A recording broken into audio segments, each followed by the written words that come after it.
สบายดีพี่น้องลูกหลานลาวไทยหัวใจเดียวกันเพื่อเสรีภาพและประชาธิปไตยทุกท่านยินดีต้อนรับทุกท่านเข้าสู่รายการเสียงประชาชนลาว Voice of the Lao People Welcome to everyone Bienvenue à toutes et à tous สบายดีขอห้องเพลงสัตว์ไปเลยเนาะสบายดีมาม่าสบายดีลักกี้เนาะศาสตร์ลาวตั้งแต่เดิมมาขึ้นชื่อลือซาอยู่ในอาเซียนศาสตร์ลาวผูกพันไมตรีความสามัคคีฮักห้อมกันหักศาสตร์หักประเทศเฮาหักเจ้าปกเกตกีสาหัวมักหัวศาสนาแต่บูหันมาหักษาดินแดนบ่ให้สัตว์ใดมาล้วนหาวีลบกวนหยาดแย่งสิ่งเอาให้ขึ้นเขามารู้วุ่นวายสู่จนตัวตายต้านทานศัตรูสวยเสื้อจูเลือดเนื้อเสื้อเผาพื้นฟูกูเอาบันเทาถูกกันขอบใจเนาะสบายดีแสงเจ้าสบายดีลักกี้เนาะสบายดีทุกท่านสบายดีผู้เข้ามาใหม่เนาะ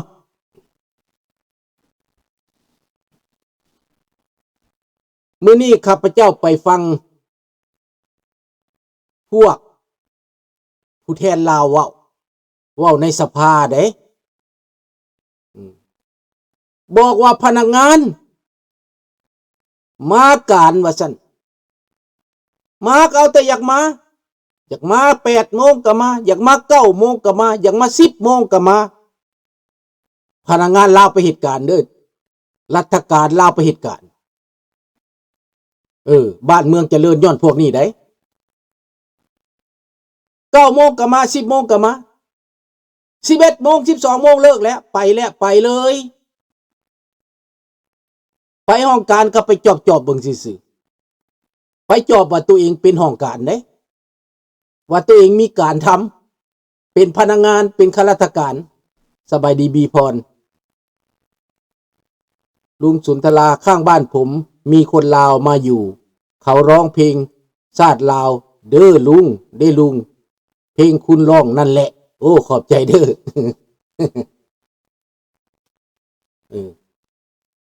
บาทนี้พี่น้อง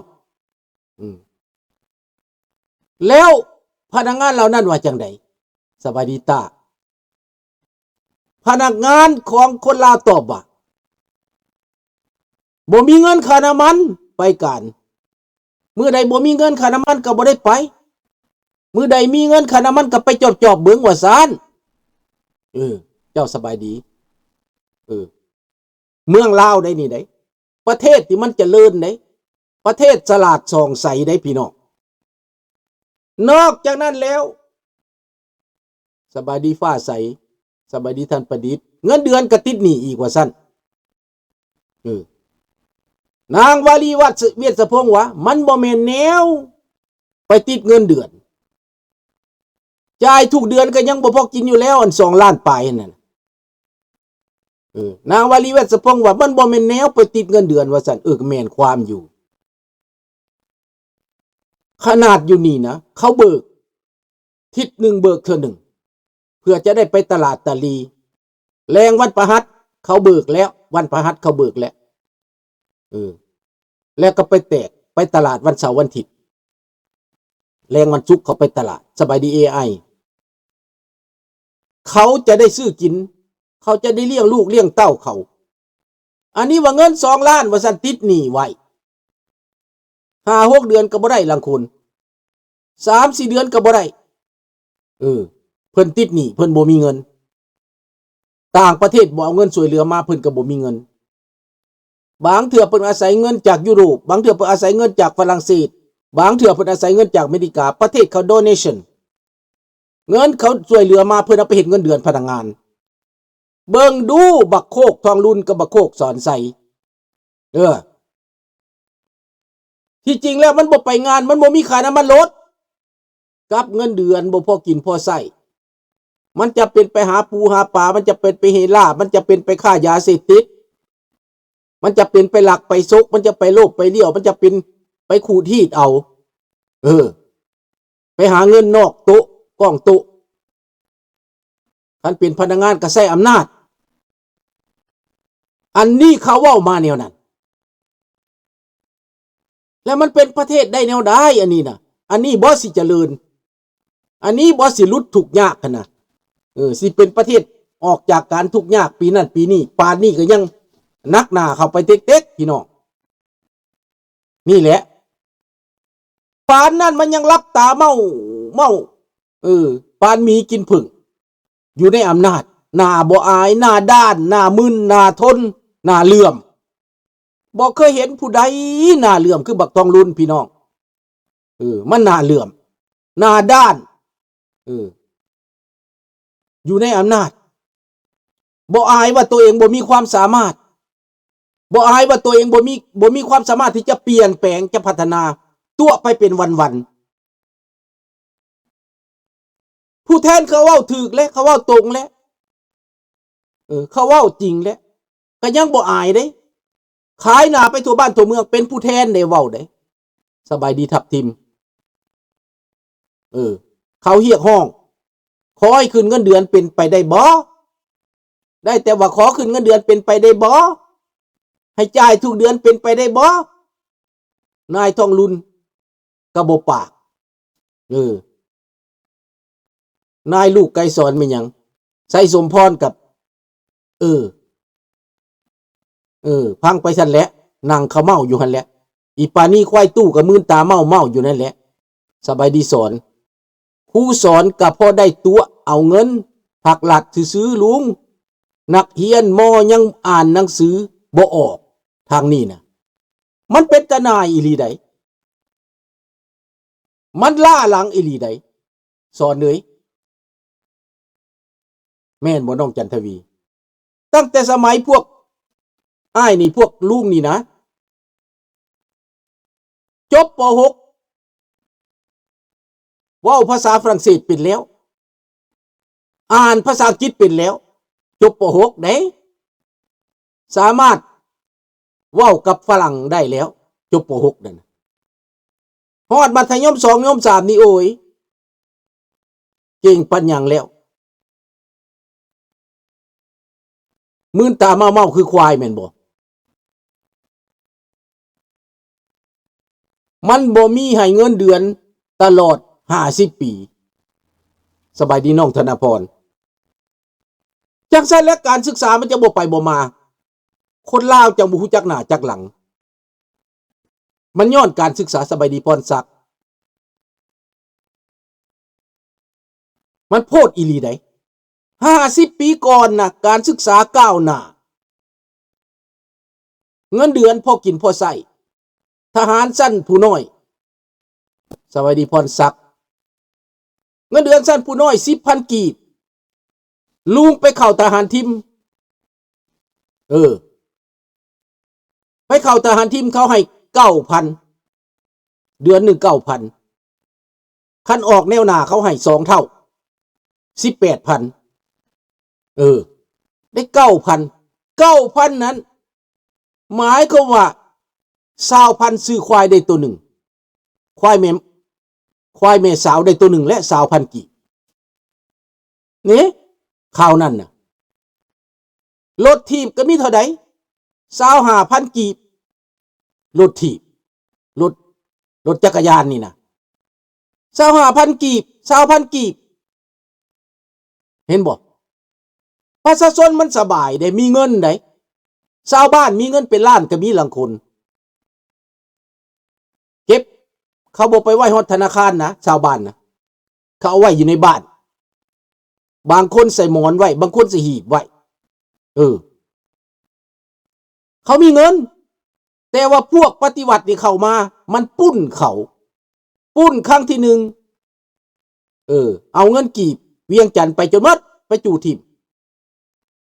บางคนเขากระเสืองไว้เขาสิได้เงินงามได้เงินกีบเวียงจันทน์งามได้น้องจันทวีคนอยู่นี่ผู้ใดเคยเห็นเงินกีบเวียงจันทน์บ่เคยได้ใช้บ่งามบ่ใบ500ใบ1,000 ใบ5,000คือสิฮอดแต่ใบ5,000เมื่อเท่านั้นซื้อหยังก็ได้มีราคาไปต่างประเทศไปเปลี่ยนอยู่ไทยไปเปลี่ยนอยู่ญี่ปุ่นไปเปลี่ยนอยู่ไสก็ได้เบิดขนาดว่า50 ปีขึ้นหลังได้แต่ทุกมื้อนี้เงินกีบพวกบักไก่สอนพวกบักอันนี้นะเอารูปตัวเองเอารูปแก้วใส่เงินนี่นะแก้วเป็นพระเจ้านี่นะ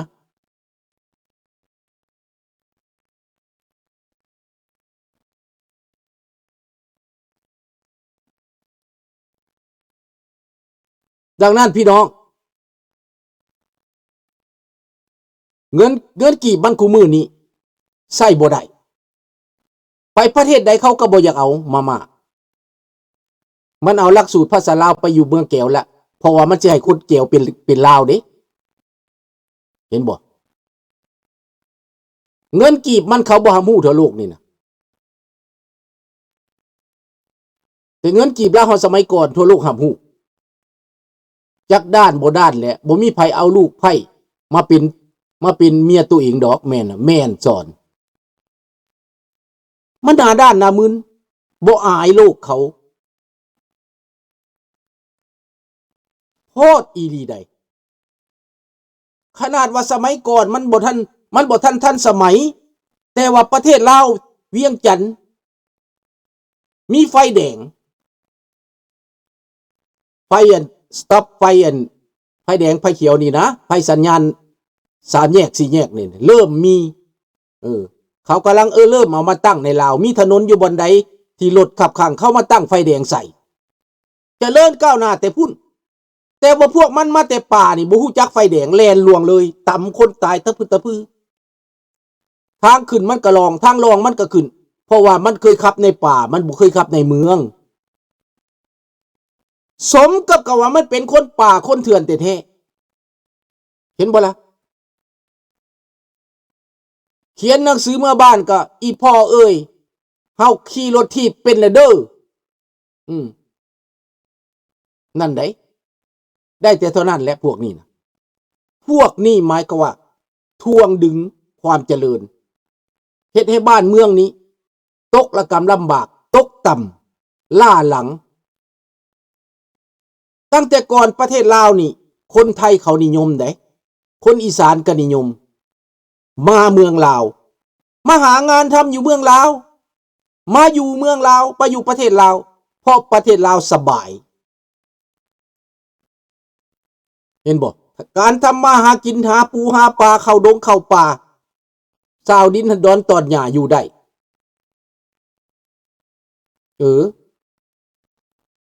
ท่านประดิษฐ์ว่าแต่ก่อน$1ซื้อแฟ29 กีบต่อมาแล้ว290ท่านประดิษฐ์290ข้าพเจ้าว่าบ่แม่น29เด้อสั่งกระตรงดิสกี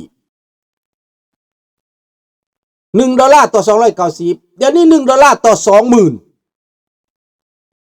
บ่แม่น 20,000 ปลายแล้วบ่เห็นบ่ล่ะมันแตกต่างกันปานฟ้ากับดินเด้จิตใจของคนก็ต่ำซ้ำแต่ก่อนคนจิตใจเอื้อเฟื้อเกื้อกูลไปมาหาสู่เห็นบ่ล่ะแบ่งปันกันกินเฮาอยากฮู้จักก็ฮู้โลดว่าสมัยก่อนเนาะเฮ็ดบุญนี่เขาเจ้าปลูกตูปลูกฝามคนมาจากหลายตาแสงคนมาจากหลายหมู่บ้าน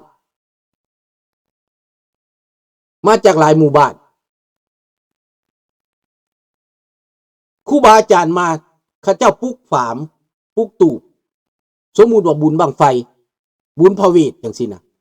ครูบามาแต่บ้านนั่นก็มีฝามนอนมีบ่อนนอนมีบ่อนพักผ่อนปลุกห้านตามเลาะแคมวัดมีไม่ออกมาแต่บ้านใดก็มาเป็นจุ่มกันอยู่หั่นประยุทธ์กันอยู่หั่นสมัยก่อนนอนกันอยู่หั่นแล้วก็มีคนค้ำวัดค้ำว่าค้ำบ้านนี่ค้ำเพื่อนนี่ค้ำบ้านนั่น10 หลังคาใดค้ำบ้านหนึ่งสมมุติมา10 บ้านก็